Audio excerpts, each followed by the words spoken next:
Que votre vêtement de sainteté soit exempt de toute petite tache. Révélation 3h18. Je te conseille d'acheter de moi de l'or éprouvé par le feu, afin que tu deviennes riche, et des vêtements blancs, afin que tu sois vêtu, et que la honte de ta nudité n'apparaisse pas et ointe tes yeux avec un collier, afin que tu vois.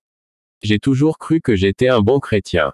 Quand je suis mort, j'étais plein de joie et de réjouissance parce que je portais un vêtement blanc. Pourtant, j'étais parmi d'innombrables âmes décédées qui étaient juste nues. Je sautillais et dansais parce que j'étais le seul à mettre une robe blanche. J'ai dit, oui, je l'ai enfin fait. Même si je n'ai pas encore atteint la porte du ciel, je crois que je m'y dirige, car je suis vêtu d'un vêtement blanc. En ce qui me concerne, j'avais déjà accès à la porte du ciel. Je marchais vers cette route au-delà de la tombe pleine de joie. Soudain, j'ai vu dans ma trajectoire, un horrible démon nain, qui rebondissait et se réjouissait aussi avec moi. J'ai vu qu'il marchait derrière moi. À un moment donné, je me suis retourné et j'ai demandé à ce démon, « Qui es-tu » Il m'a répondu, « Je suis ton ami. » Mais je ne pouvais pas croire sa parole. Et je lui ai dit, « Vraiment.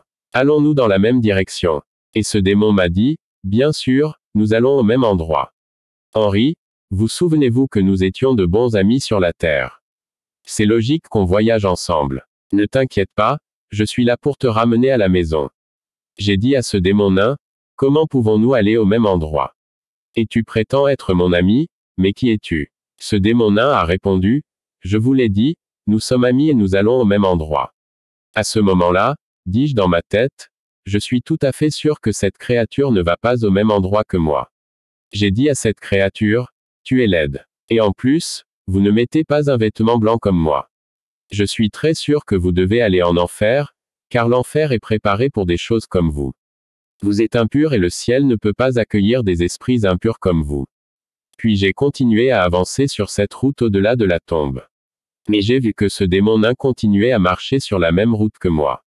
Enfin, lorsque nous sommes arrivés à un carrefour où la route était séparée en deux, je me suis arrêté et j'ai dit au démon nain, « Eh bien, comme vous pouvez le voir, je vais vers la bonne direction, le lieu de repos. Comme tu peux le voir, je mets un vêtement blanc et tu es horrible.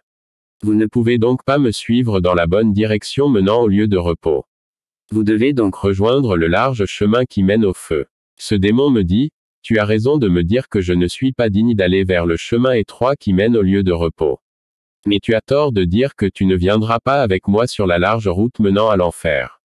Nous allons là-bas ensemble, Henri, toi et moi traversons le Broadway menant à Hellfire. » Immédiatement, j'ai dit à ce démon nain, « Es-tu aveugle? Ne vois-tu pas que je mets la robe blanche ?» Le démon me répondit, « Es-tu aveugle? Ne voyez-vous pas que votre vêtement blanc est peint à mon image? Vérifiez bien, vous verrez mon image sur votre robe blanche car nous ne faisons qu'un. Ne sais-tu pas que nous sommes unis et que nous ne pouvons pas être séparés? » J'ai dit à ce démon, « Je te réprimande au nom de Jésus. » En conséquence, ce démon était blessé et souffrait. Et il m'a dit, « Henri, tu as commencé à me provoquer. Je me mets facilement en colère. Si tu oses encore me dire ce nom, je t'abattrai. » Maintenant, cette fois-ci, j'ai eu peur. J'ai encore demandé à ce démon nain, « Qui es-tu » Le démon m'a dit, « Tu as posé une bonne question, mon garçon. En fait, c'était la question que vous auriez dû poser en premier. » J'ai dit à ce nain, « Je t'ai posé cette question et tu n'arrêtais pas de me dire que tu étais mon ami. » Le démon m'a dit, « Je n'ai pas nié vous l'avoir dit. Ne sommes-nous pas amis ?» J'ai demandé à cet esprit impur, « Pourquoi dis-tu que je ne peux pas passer par le chemin étroit menant au paradis de Dieu? Ne vois-tu pas que je suis racheté par le sang de l'agneau? » Le démon nain m'a répondu, « De quelle sorte de sang parles-tu? Le sang que vous avez refusé de laver cette tache sur votre robe est le sang dans lequel vous refusez de vous laver. Mon image est sur votre robe blanche car vous n'avez pas nettoyé votre vêtement avec le sang de l'agneau. Mon ami, continuons notre voyage. Nous sommes en retard. » J'ai dit à ce démon, « Je te réprimande au nom de Jésus. » Le démon nain qui a été blessé m'a dit, « Henri, si tu oses encore utiliser ce nom contre moi, je te traiterai comme tu le mérites. » Mes chers frères et sœurs, j'étais déjà plein de peur et d'insécurité. J'ai dit à ce démon, « D'accord, dis-moi vraiment qui tu es. » Le démon nain m'a répondu, « Tu es un imbécile. Et pour votre information, je suis l'esprit du mensonge. J'ai été avec vous toutes ces années. Vous n'avez pas réussi à vous séparer de moi dans votre vie. Ainsi, j'ai fait beaucoup pour vous dans le monde. J'ai été votre ami proche, bien que vous ne vouliez pas l'accepter. Si tu ne voulais pas que je sois ton ami sur la terre, tu m'aurais chassé de ta vie. Quand tu étais sur terre, Henri, tu as oublié de me chasser de ta vie. Tu n'as pas réussi à séparer de moi l'esprit du mensonge. Comprenez que nous sommes liés et que nous ne faisons qu'un. Partout où tu allais sur la terre, je suis allé avec toi. Quand tu vas dormir, on a couché ensemble. Nous sommes ensemble car nous avons toujours été ensemble. Puisque tu m'aimes le démon du mensonge, je t'ai aidé lors de la vente sur le marché afin que tes clients soient d'accord avec tes prix exagérés. Je t'ai aidé à changer l'heure chaque fois que tu arrivais en retard au travail. On sort ensemble et tu m'as utilisé l'esprit du mensonge pour gagner ta vie. Si je ne t'avais pas aidé, tu n'aurais pas été employé. Lorsque vous étiez trop âgé pour ce poste dans cette entreprise qui voulait vous employer, vous avez eu recours à moi à l'esprit du mensonge. J'étais plus que disposé à vous aider à falsifier votre certificat de naissance et votre CV.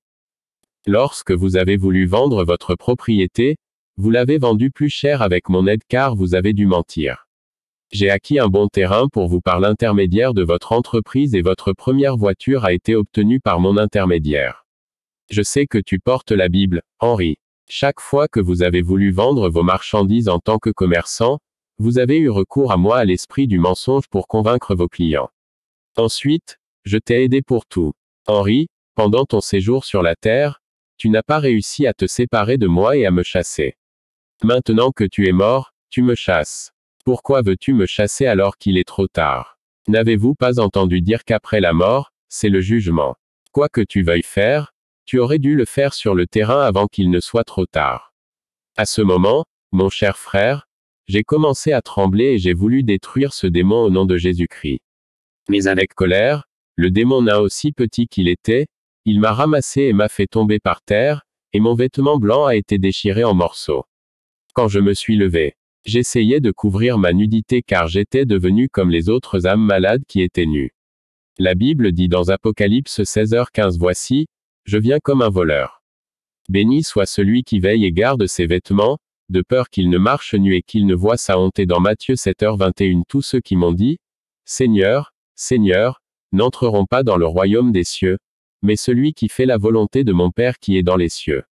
J'ai vu au-delà de la tombe de nombreux saints qui se tenaient devant la porte de la ville sainte. Beaucoup de chrétiens étaient devant la porte dorée, mais ils ne pouvaient pas entrer à cause de petits ou petits péchés. Ces péchés qui ont empêché les enfants de Dieu d'entrer dans le royaume des cieux étaient des démons nains. Et ces démons nains ont influencé les chrétiens dans les péchés répétitifs. Ces démons sont aussi des esprits accusateurs qui viendront les accuser à la porte du ciel à moins qu'ils ne cherchent la séparation et la libération d'une vie pécheresse. De nombreux croyants ont été refoulés par les anges à la porte de la ville dorée à cause des démons nains de la colère, de la méchanceté, du manque de pardon, du mensonge, du jugement, de la plainte, de la cupidité, de l'égoïsme, de l'habillement indécent, de l'orgueil, des mauvais mots, des jurons, etc. Les enfants de Dieu souillés ne peuvent pas entrer dans la ville éternelle. De nombreux chrétiens vont en enfer depuis la porte du paradis alors que beaucoup n'ont même pas eu le privilège de voir la porte du tout. Ne vas-tu pas être refoulé? Vérifiez votre vie maintenant, aucun petit péché n'entrera au paradis. Il y a un démon nain derrière le péché qui est attaché à votre vie. Le péché qui deviendra répétitif est un démon qui t'apparaîtra d'outre-tombe à la porte du ciel pour t'accuser à moins que tu ne te sépares de lui.